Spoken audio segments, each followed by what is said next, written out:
leasing the Model 3 may be possible sooner rather than later. I know a lot of people are waiting for this. I will tell you what the story that's coming out today per electric is and what are the pros and cons of that. All of this is coming up next.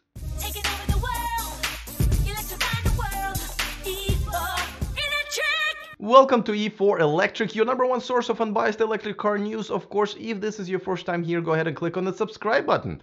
It's free, it's red, and that way you won't miss anything moving forward. I'll wait. Okay, now, all right, so thank you for doing that, and if you already subscribed, thank you for being a viewer and hopefully a fan. Speaking of fans, by the way, let me give a quick shout out to one of my new Patreons, John Horn. John, thank you so much for becoming a Patreon. Patreon is the only place where you can watch all of these videos live, and of course, thank you to all of my Patreons for supporting my channel and contributing to my channel moving forward. It's obviously important to an independent YouTuber and a social media influencer like myself. So thank you so much. If you want to join, there is a link in the description of this video. And once again, thank you. All right, so this is pretty exciting news. Now, this is per electric. They're saying that their sources are saying that an email was sent internally within Tesla saying that employees can get ready to start leasing Model 3s in a couple of weeks. Now, this is great news. As you guys know, that just like with the car itself, it was the employees first that were able to get it, to buy it, and then the rest of the population kind of followed. So it looks like they might be doing the same thing for the leasing program. But I guess Tesla reached out back to Electric and said, whoa, we didn't say that. They didn't really deny the email was true. They never said, hey, that's not the email we sent out.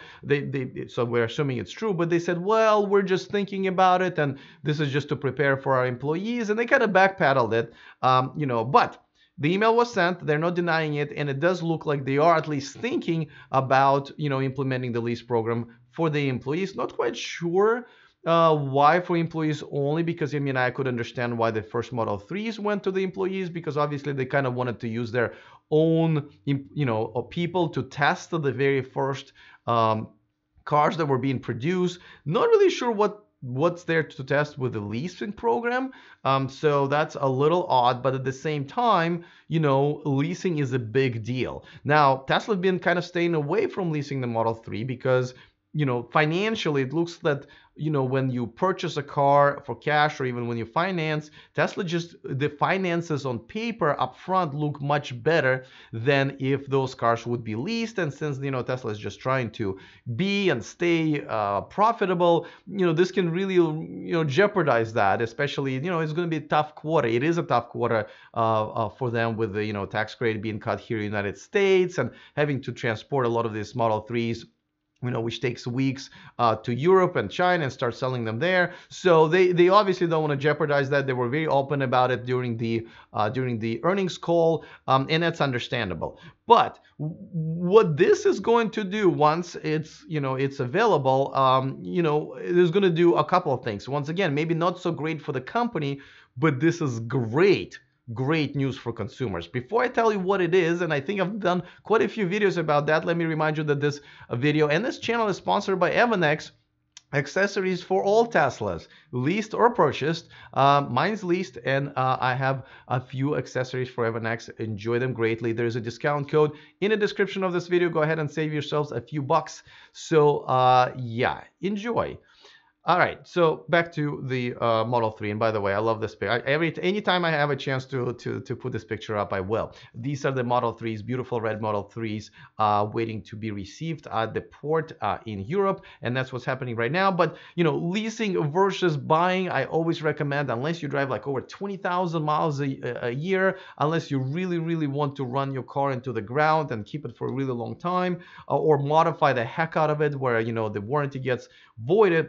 Most of us who want to drive, newer cars and then kind of let them go after, the warranty expires, leasing is by far a better option. It's just simply cheaper. You're getting the same stuff cheaper. And you know, I've addressed the whole thing is, but I don't own it versus when I'm, you know, buying it or, you know, financing it, I actually own it. And that's a philosophical question. And again, you're more than welcome to watch some of my videos that are fully dedicated to this topic. But leasing is something that a lot of people are waiting for. I personally only lease cars, period.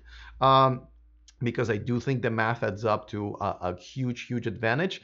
But there are a lot of people like myself waiting for this car to be leased. There are actually two types of people who are still on the reservation list. As you know, that still 300,000 to 400,000 people on the reservation list. It was very surprising to find out that last year Tesla said that they only like a quarter of all the people who bought the Model 3 were from the list. You know, everybody else from kind of outsiders who just, you know, decided to just boom, go for it. So the list is still pretty long. And it looks like majority, or there's two camps on there, and then they do overlap, is either waiting for a $35,000 version, so which may or may not be coming. You know, there's some droughts this week because it just took off the mentioning of the standard battery option like at all on the US side.